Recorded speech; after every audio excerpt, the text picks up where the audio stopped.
مهمة كده اسمها بديعة. بنت بقى لا هي بديعة. ومهمة جدا وانا لفت نظري قلت لهم لازم الراجل ده يتناقش لان هو مسرحي اساسا ونجم سينما. بيمثل التراجيدي مش كوميدي. انا عامله حالات كتير على بيتنا اللي اتربينا فيه انا ومصطفى والعيله كلها، بس طبعا ما كنتش عامله حسابي ما اعرفش ان هو جاي يعني.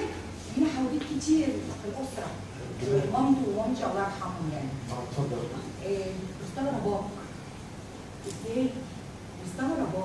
ازاي بتقدر تبدع الجيس المعنوي، ازاي بتقدر تكتب، ازاي بتكتب كتبتك من كل واقف في الطابور بيقول امين.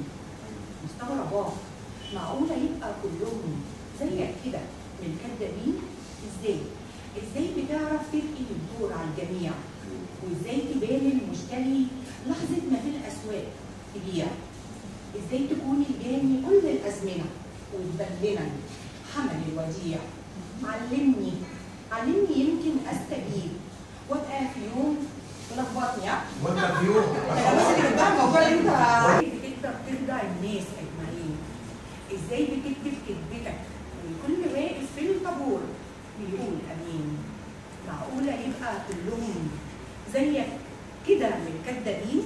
ازاي بتعرف تنقل الدور على الجميع، ازاي تبان المشتري لحظه ما في الاسواق تبيع، ازاي تكون الجاني كل الازمنه وتبلنا حمل وديع. علمني يمكن استجيب وابقى في يوم من الموعودين. ما انا اصلي ماشيه على الصراط ما اعرف شمال ما اعرف يمين، وعشان كده دايما احس بانكسار وامشي في طريق المهزومين. واحنا في زمن المنتصر لازم يكون بين البنين. حربايه ليها 1000 لون وملوش دين. علمني يمكن استجيب يبقى الشيطان جوايا لكن ابتسم والبس قناع المصلحين. اكذب واصدق كذبتي واركب كتاف الطيبين. طول ما السذاجه في عصرنا هي المشاعر والكل غاوي البغبغه ومرددين.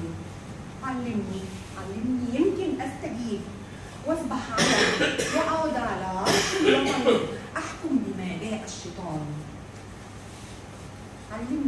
علمني يمكن استجيب كل الكلام لحظه ما اقوله كلهم في اللحظه دي. وهتفرق ايه لما كلامي اضلهم؟ مين منهم كان عمره يوم من المهتدين؟ علمني يمكن استجيب احكم واكون ملكه وطن للميتين. الله.